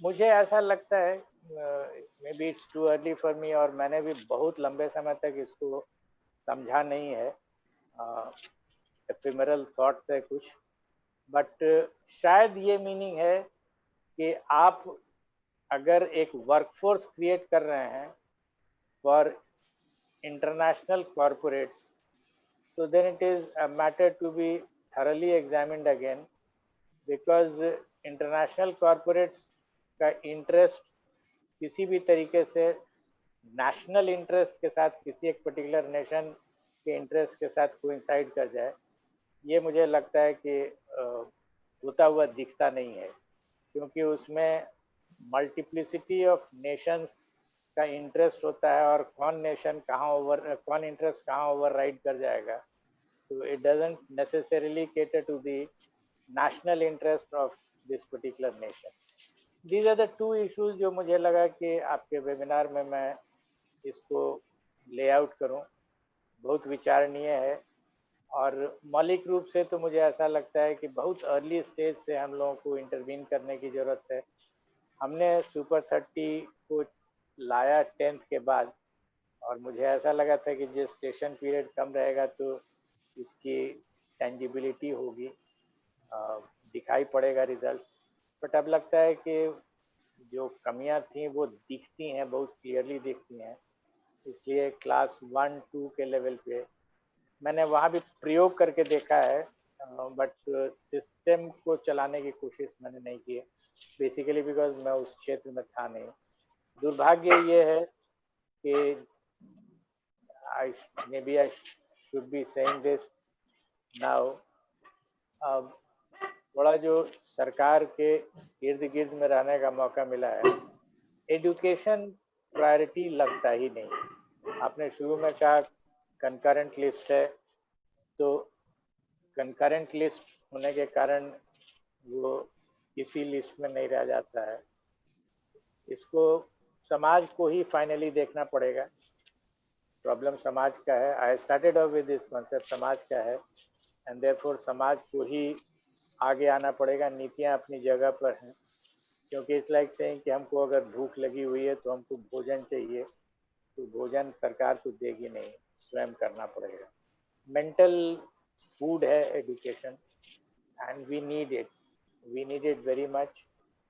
Therefore, people who are at that level, they should come forward and do something about it. But thank you very much, Sanjay ji. Sir बहुत बहुत आपको धन्यवाद हम लोग नहीं कहेंगे, क्योंकि ये शब्द ही नहीं है अपने जो भावनाएं हैं उसको अभिव्यक्त करने का। लेकिन जितने लोग आपको टेक्नोलॉजी के बाकी माध्यम से सुन रहे हैं, वो जिस तरीके का शब्दों का प्रयोग कर रहे हैं, जिस तरीके से अपनी कृतज्ञता को अभिव्यक्त कर रहे हैं, उससे मैं करीब करीब doctor, engineers, lawyers and media से जुड़े हुए लोगों के साथ इस तरह का वेबिनार कर चुका हूं अभी तक, और उन सबसे पूछ रहा हूं कि अपने बच्चों के लिए और आने वाली पीढ़ी के लिए कैसा बिहार देखना चाहते हैं।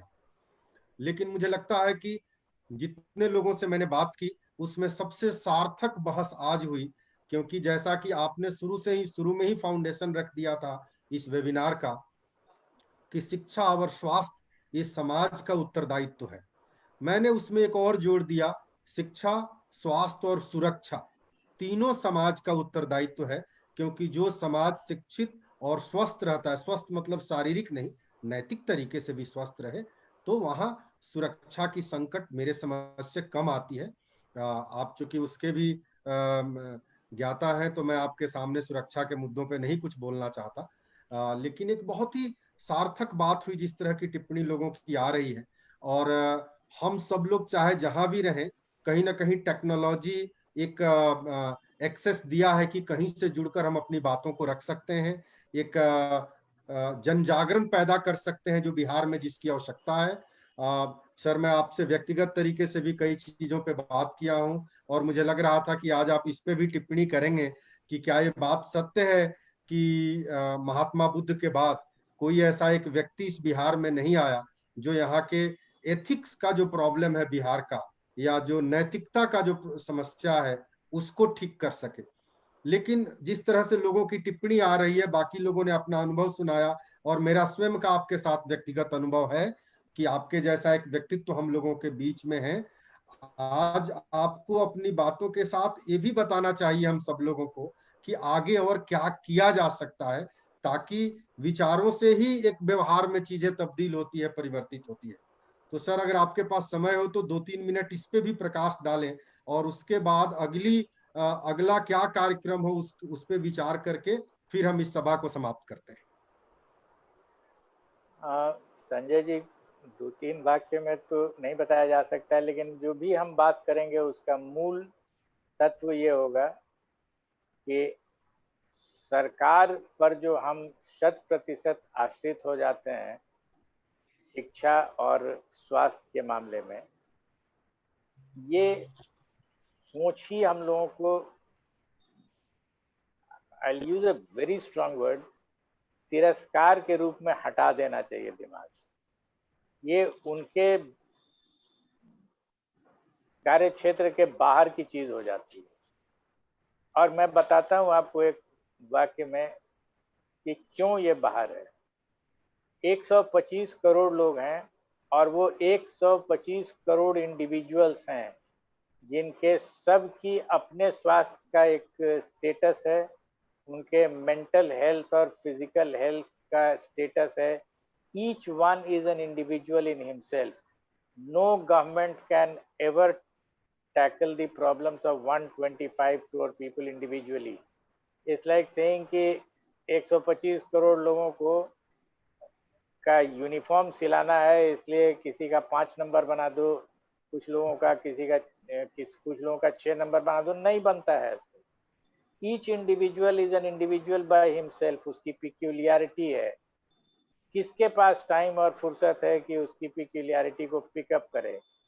पूरा परिवार, फादर मदर भाई सब मिल करके, ये तो सरकार का काम है, एक स्कूल खोल देना, एक कॉलेज खोल देना, एक नीति बना देना, बोर्ड से पास करा देना।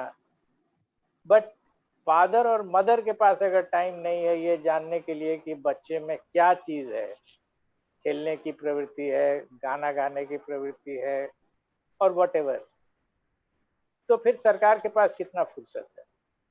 तो ये तिरस्कृत भाव से ये हटा देना चाहिए अपने दिमाग से कि सरकारें आएंगी, वो एक नीति बनाएंगी और वो नीति बना करके मेरे बच्चों को पढ़वा देंगी और पहुंचा देंगी। नहीं हो सकता है। इसको छोटे छोटे लेवल पे ऑर्गेनाइज करना पड़ेगा, जहां 200-400 बच्चे हों तो हम उनको आइडेंटिफाई कर सकते हैं। गवर्नमेंट में जब पॉलिसी बनती है तो कहीं कोई नाम रहता है क्या? X son of so and so Y, ये त्रिवेंद्रम के किसी जगह में है। How are they bothered? वो किसी तरीके से एक सेट क्रिएट करके और सोल्यूशन निकाल देते हैं, which is not possible. Health में भी नहीं पॉसिबल है ये। तो आप अपने बच्चे को पहले पहचानिए। कोई सिस्टम अगर बना सके, हमको नहीं लगता है कि कोई गवर्नमेंट बना सकती है इस सिस्टम को, कि उसके अंदर की पोटेंशियल को आप बताइए। आपने कहा तुम 10th फेल कर गए, तो वो तो हमने मान लिया कि 10th फेल कर गया। पास किस चीज में किया? वो क्या खत्म हो चुका 10th फेल कर गया तो उसके पास कौन सा टैलेंट है ये आपने आइडेंटिफाई करके बताया उसको। It's more of a negative. तुम ये फेल कर गए, तुम यहाँ पास कर गए, सो व्हाट? उसके बाद क्या होगा? वो आदमी इंडिविजुअल नहीं है क्या? वो एक सिटीजन नहीं है क्या? उसको कोई हक है कि नहीं है एक अच्छी जिंदगी जीने का? उसके टैलेंट को टेस्ट किया गया? There is no mechanism. और ये मैकेनिज्म समाज डेवलप कर दे सकता है। तो हमने बहुत संक्षेप में किया, बताया आपको। It can lead to a very long discussion, but concept यही था जो मेरे मन में। सर, आपके बहुत सारे विद्यार्थी भी जुड़े हैं। मैं सबका इंडिविजुअली नाम नहीं ले सकता, काफी लोग हैं।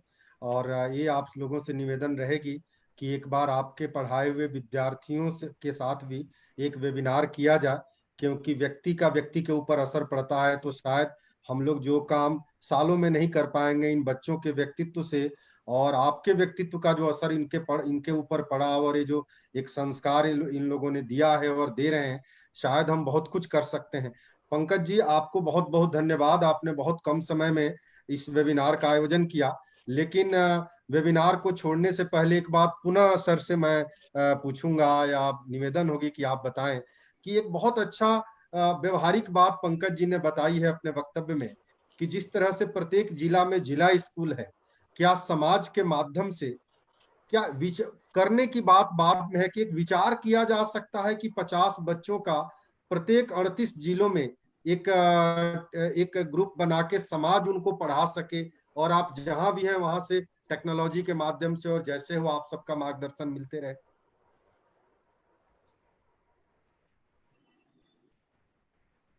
सर, ये प्रश्न आपके लिए है।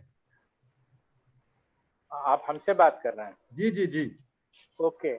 नहीं, हमने डिस्कस किया था इसको पंकज जी से। ये बिल्कुल पॉसिबल है। पॉसिबल है ना?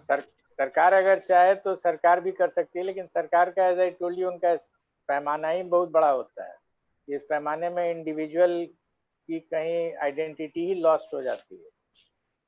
मैं आपको एक ऐसे ही बता रहा हूँ, जब मैंने नौकरी ज्वाइन की थी और एक इंडिपेंडेंट चार्ज में आया था, एएसपी था सासाराम में, तो कहीं कुछ प्रॉब्लम होता था तो 5 सिपाहियों का एक हवलदार का समूह का एक कमांड सर्टिफिकेट होता था। उसमें हवलदार सो एंड सो 4 सिपाही वास्ते करने ड्यूटी कहीं भेज दिया था। तो मुझे भी देखने का मौका मिला, तो मैंने पूछा कि ये कौन सिपाही हैं, लंबे हैं, नाटे हैं, बूढ़े हैं, जवान हैं? तो बोला सर इतना टाइम थोड़े रहता है, तो 4 का नाम भी नहीं देना है, वो दे देता है। तो this is how the government functions, there is no identity of citizens. वहाँ तो पॉलिसी बनती है ना, तो वहाँ नंबर काउंट होता है, इंडिविजुअल्स डोंट काउंट। और उनके लिए मुश्किल है कि हम तो 50 लाख लोग हैं जो 6 नंबर का कपड़ा आटेगा, तो 6 नंबर का कपड़ा काट दिया गया, बन गया। As long as this happens, the health and education system can never take off.